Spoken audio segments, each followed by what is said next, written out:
भी one day exam बिना polity के संभव नहीं है और पॉलिटी बिना अनुच्छेद के। हर एग्जाम में 2-4 क्वेश्चन अनुच्छेद के तो आ ही जाते हैं।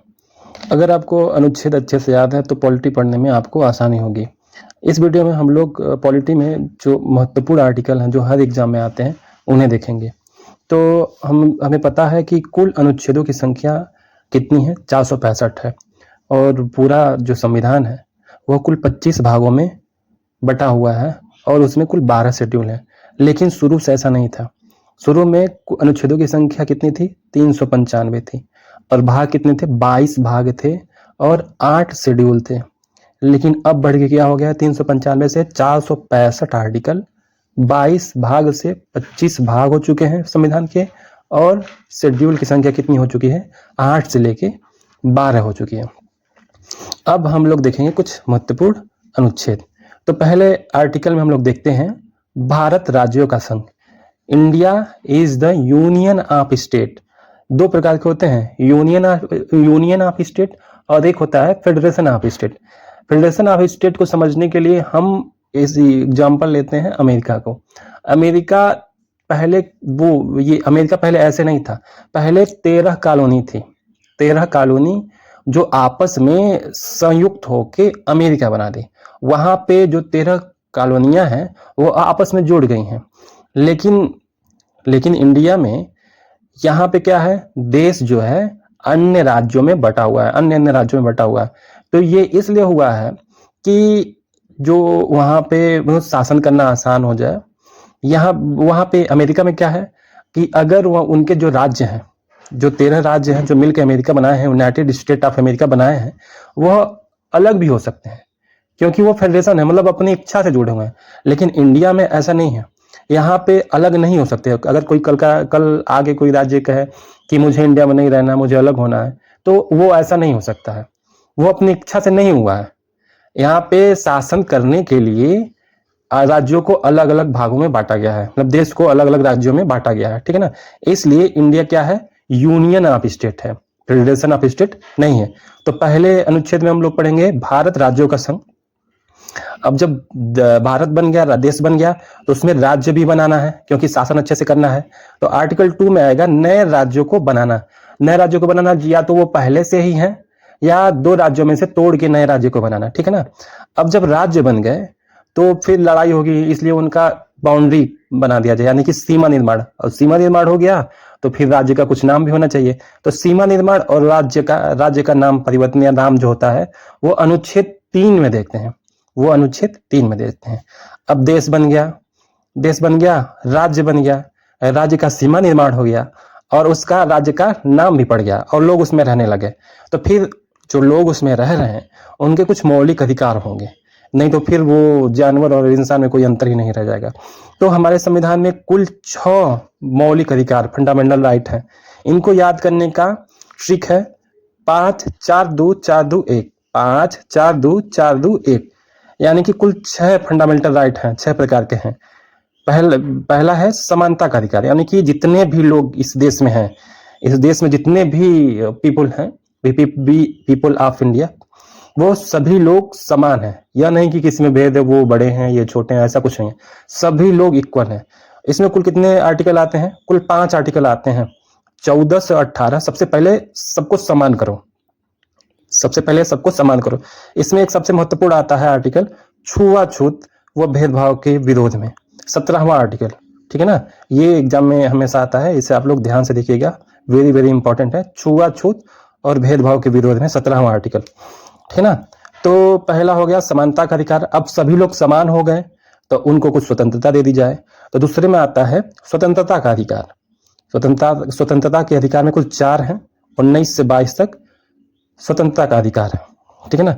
अब स्वतंत्रता दे दी गई है, सभी लोग समान हो गए, अब उन लोगों को स्वतंत्रता भी दे दी गई। तो ऐसा ना हो कि स्वतंत्रता में आके किसी दूसरे का शोषण ही करने लगे कि हम बड़े हैं, हम आप स्वतंत्र हैं, हम कुछ भी कर सकते हैं। तो उसके विरुद्ध में शोषण के विरुद्ध का अधिकार दिया गया है। ये इसमें कुल कितने आर्टिकल हैं, 2 हैं, 23 से 24, शोषण के विरुद्ध अधिकार।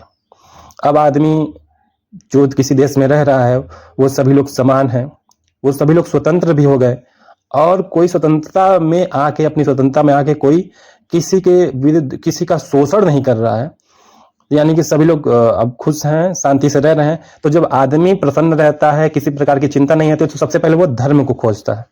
तो अगले में दिया गया है धार्मिक स्वतंत्रता का अधिकार, यानी कि इंडिया में रहने वाला व्यक्ति अपने पसंद से, अपने स्वेच्छा से कोई भी धर्म चुन सकता है, उस पर कोई दबाव नहीं रहेगा। इसमें कुल 4 आर्टिकल हैं, 25 से लेकर 28 तक। उसके बाद आता है सांस्कृतिक और शिक्षा संबंधी अधिकार, 29 से 30 में दिया गया है। इसमें कुल 2 आर्टिकल हैं। हमारे अनुसार इसको पहले होना चाहिए और धर्म को बाद होना चाहिए, शिक्षा पहले आना चाहिए धर्म से, लेकिन कोई बात नहीं, कुछ सोच समझ के ही रखा गया होगा। अब ये स्वतंत्र मौलिक अधिकार जो हो गए, ये संविधान ने हमें दे दिया है, लेकिन इनका देख रेख कौन करेगा? मतलब अगर आपका मौलिक अधिकार है, आपको नहीं मिल रहा है, तो आप किससे कहने जाएंगे? तो ये जो होता है संवैधानिक उपचारों का अधिकार, यह आर्टिकल 32 में यानी कि 32 में दिया गया है। आप सुप्रीम कोर्ट में जाके ये अर्जी लगा सकते हैं, ठीक है ना।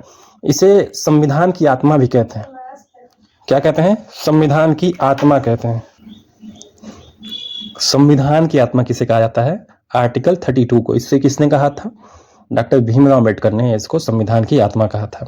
आर्टिकल 32 के तहत सुप्रीम कोर्ट रिट जारी कर सकता है और आर्टिकल 226 के तहत हाई कोर्ट रिट जारी कर सकता है। अब इसे कैसे आप याद करेंगे? ये 2 है ना, 2 को 2 बार लिखिए और 3 दूनी 6, 2 तेज 6, ठीक है ना। 2 को 2 बार लिखना है और 2 तिहाई 6 हो गया, ठीक है ना। यानी कि 226 में हाई कोर्ट रिट जारी कर सकता है। इसमें एक और है जो आर्टिकल 23 है, इसमें चाइल्ड लेबर को प्रोहिबिट किया गया है, मतलब निषेध किया गया है। इसे भी याद करिएगा, यह भी महत्वपूर्ण है, ठीक है ना।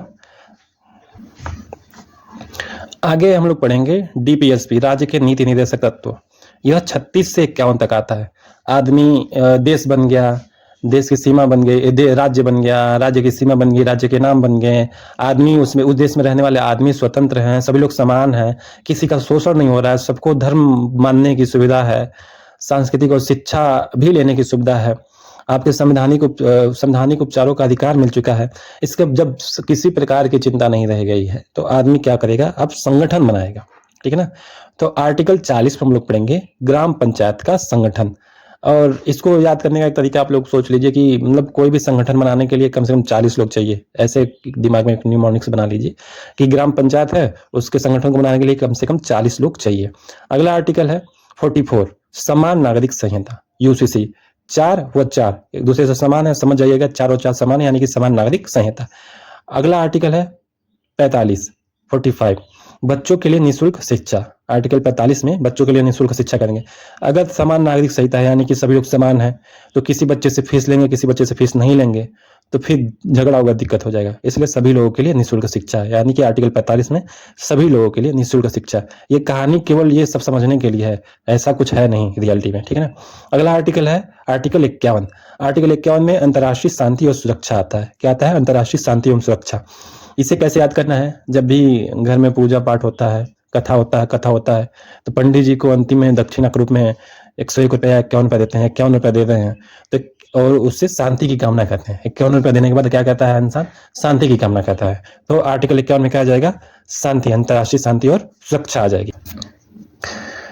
अब अगला है 52, आर्टिकल 52 अनुच्छेद 52। इसमें क्या आता है? भारत का राष्ट्रपति आता है। और क्या करें? 2 इसमें 1 जोड़ दें, ठीक है ना। 2 में 1 जोड़ा तो 3 हो गया, 5 में 1 जोड़ा तो 6 हो गया।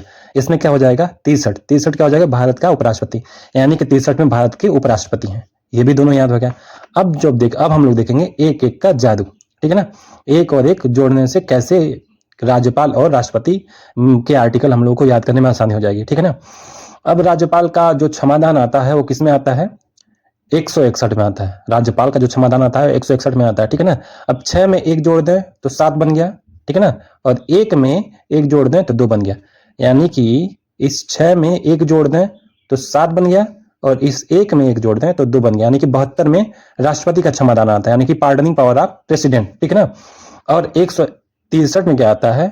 वो मंत्रिपरिषद का जो समूह होता है वो राज्यपाल को एडवाइस देता है, वो 163 में आता है। अब इस 6 में 1 जोड़ दें तो 7 हो जाएगा और 3 में 1 जोड़ दें तो 4 हो, यानी कि 74 यानी कि सलाह देने के लिए मंत्रिपरिषद। किसको? राष्ट्रपति को सलाह देने के लिए मंत्रिपरिषद, ठीक है ना। 165 में क्या आएगा? एडवोकेट जनरल राज्य के लिए। अब इस 6 में 1 जोड़ दें तो बन जाएगा 7 और 5 में 1 जोड़ दें तो बन जाएगा 6, यानी कि अटॉर्नी जनरल केंद्र का हो गया, ठीक है ना, महान्यायवादी जिसे कहते हैं। अब अध्यादेश जारी करने के लिए राष्ट्रपति अध्यादेश जारी करता है 123 में। अब इस 2 को पहले कर दो, 1 को पीछे कर दो, यानी कि 213। 2 को पहले कर दिया और 1 को बाद में कर दिया, तो ये 213 बन गया।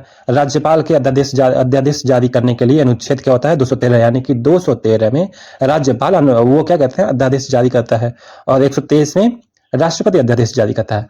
अब एक इसमें जोड़ दे रहे हैं, 123 में अगर एक जोड़ेंगे तो क्या आ गया, 124, यानी कि ये बन गया सुप्रीम कोर्ट, और 213 में एक जोड़ दे तो बन गया 214, यानी कि ये बन गया हाई कोर्ट। यानी कि 124 में आपको सुप्रीम कोर्ट मिल जाएगा, 214 में आपको हाई कोर्ट मिल जाएगा।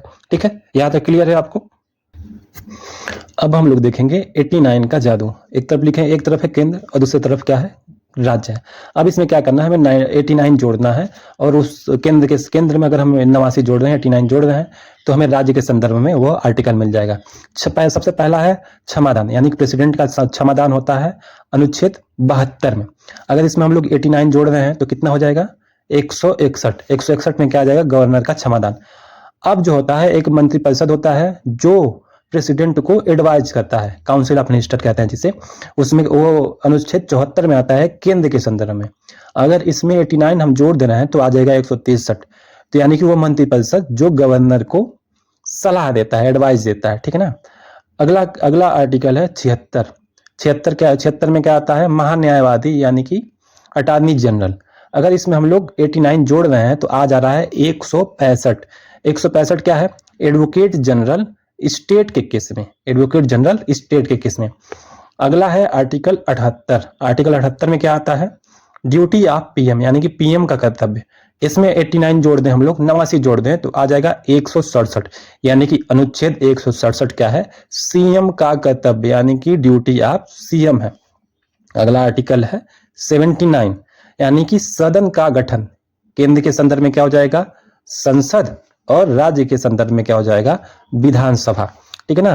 तो 79 में क्या आता है, संसद का गठन। इसमें हम लोग 89 जोड़ दे रहे हैं तो आ जाएगा 168, यानी कि विधानसभा का गठन। अगला है 86। इसमें क्या आता है, प्रेसिडेंट का अभिभाषण। जब भी पहला संसद बैठता है, पहली सीटिंग होती है, तो प्रेसिडेंट क्या करते हैं, आके अभिभाषण देते हैं। तो वो 86 में आएगा, अनुच्छेद 86 के तहत वो अभिभाषण देते हैं पहले सीटिंग को। उसमें क्या करते हैं हम लोग, 89 जोड़ दें। ठीक है ना, 89 जोड़ दें तो विधानसभा में, पहली विधानसभा की सीटिंग को गवर्नर के द्वारा दिया गया अभिभाषण 175 में आता है। ठीक है ना। 100 में, अनुच्छेद 100 में क्या आता है, गढ़ पूर्ति, यानी कि कोरम। मतलब किसी भी विधेयक पे वोटिंग करने के लिए कम से कम कितने सदस्यों की संख्या होनी आवश्यक है, तो कितना होता है, 1/10। कुछ सदस्यों का 1/10 होना आवश्यक है, नहीं तो वो उस दिन का वो वोटिंग, चाहे विधेयक को पारित करने का कार्यक्रम हो ही नहीं सकता है। तो वो आर्टिकल 100 में आता है केंद्र के संदर्भ में, लेकिन राज्य के संदर्भ में 189, क्योंकि 100 में 89 जोड़ देंगे तो क्या हो जाएगा, 189 हो जाएगा। ठीक है ना। केंद्र सरकार, केंद्र के संदर्भ में सदस्य, जो संसद के सदस्य होते हैं, उनकी अयोग्यता 102 में आती है। इसी में 89 जोड़ दे रहे हैं तो आ जाएगा 191, यानी कि विधानसभा, यानी कि विधान परिषद में सदस्यों की अयोग्यता किसमें आएगी, 191 में आएगी, क्योंकि 102 में 89 जोड़ेंगे तो आएगा कितना, 191। धन विधेयक 110 में आता है। केंद्र सरकार, केंद्र के संदर्भ में, सॉरी सरकार में बार बार बोल रहा हूँ, केंद्र के संदर्भ में धन विधेयक 110 में आता है। इसमें 89 जोड़ दे रहे हैं तो कितना हो जाएगा, 199, यानी कि राज्य के संदर्भ में धन विधेयक कितना, वित्तीय विधेयक या धन विधेयक कितने में आता है, आर्टिकल 199 में आता है। विधेयकों पर प्रेज की सहमति, यानी कि कोई भी विधेयक, कोई भी बिल जो सदन के द्वारा पारित होता है, जब तक कि उसको राष्ट्रपति अपनी सहमति नहीं देता है, तब तक वो बिल, वो विधेयक कानून नहीं बनता है। तो वह राष्ट्रपति किस अनुच्छेद के तहत उस विधेयक को सहमति देता है, तो वह अनुच्छेद है 111।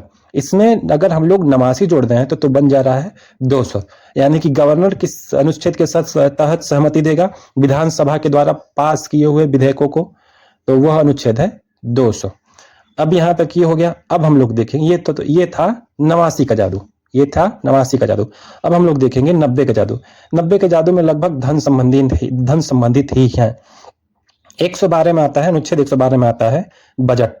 चूंकि एक बात ध्यान रखिएगा, अक्सर पेपर में पूछ देता है कि संविधान में बजट का जिक्र है, तो उत्तर है नहीं, संविधान में बजट शब्द का उल्लेख नहीं किया गया है। उसके जगह पे उल्लेख किया गया है वार्षिक वित्तीय विवरण, ना कि बजट। तो 112 में आता है बजट केंद्र के संदर्भ में। अगर इसमें हम लोग 90 जोड़ दे रहे हैं तो हो जा रहा है बजट बजट राज्य के संदर्भ में। यह किस में आएगा? आर्टिकल 202 में, राज्य के संदर्भ में वार्षिक वित्तीय विवरण। ठीक है ना। अगला है 114 विनियोग विधेयक कहते हैं, आप पिएट बिल कहते हैं। ठीक है ना। ये 114 में आता है, इसमें 90 जोड़ देंगे तो 204 हो जाएगा। तो यह विनियोग विधेयक राज्य के संदर्भ में हो जाएगा। धन विधेयक या वित्तीय विधेयक कितने केंद्र के संदर्भ में कौन से अनुच्छेद में आता है? तो आर्टिकल 117, अनुच्छेद 117 में आता है। इसमें 90 जोड़ दे रहे हैं तो बन जा रहा है आर्टिकल 207। यानी कि 207 में वित्तीय विधेयक या धन विधेयक किसके संदर्भ में आ रहा है? राज्य के संदर्भ में आ रहा है। ठीक है, यहां तक सबका क्लियर है। अब आगे देखते हैं कुछ रैंडम महत्वपूर्ण अनुच्छेद जिनकी प्रोबेबिलिटी जो होती है अधिक होती है एग्जाम में आने की। ठीक है ना।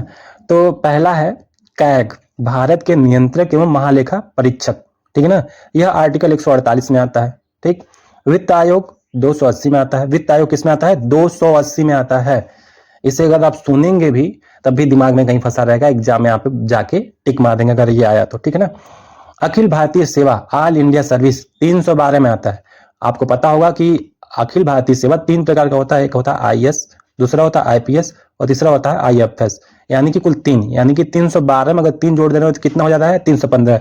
और इन अखिल भारतीय सेवा का एग्जाम कौन कराता है? यूपीएससी, यानी कि 315 यूपीएससी का है। चुनाव आयोग 324 चुनाव आयोग। सजानवा विधानसभा अगर दिमाग में आपके रहेगा, सजानवा विधानसभा 324। ठीक है ना। तो उसी से आप लोग समझ लीजिएगा। चुनाव आयोग 324।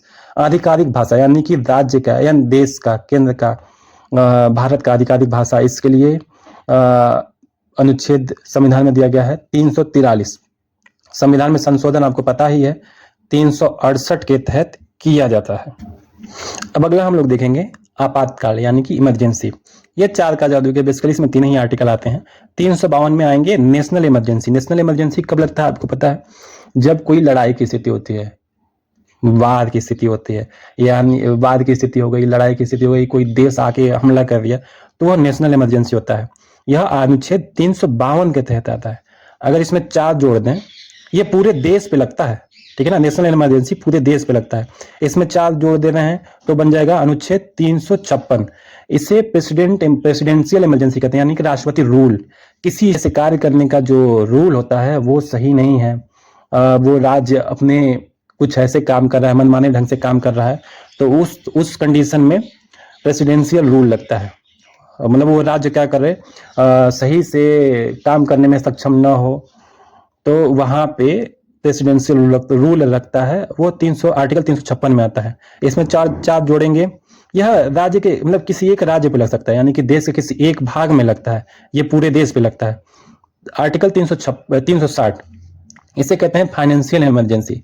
मतलब क्या हो कि ऐसा कंडीशन आ जाए जब देश में धन की कमी हो जाए। ठीक है ना।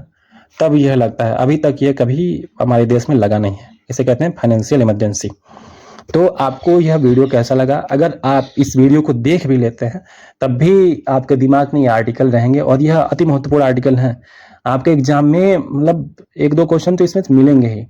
ये वीडियो आपको कैसा लगा कमेंट में अपना राय दीजिएगा। ऐसे अगर आप ट्रिक्स आगे देखना चाहते हैं तो चैनल को सब्सक्राइब कीजिएगा और वीडियो को लाइक कीजिएगा और अपना राय कमेंट सेक्शन में जरूर दीजिएगा। धन्यवाद। All the best.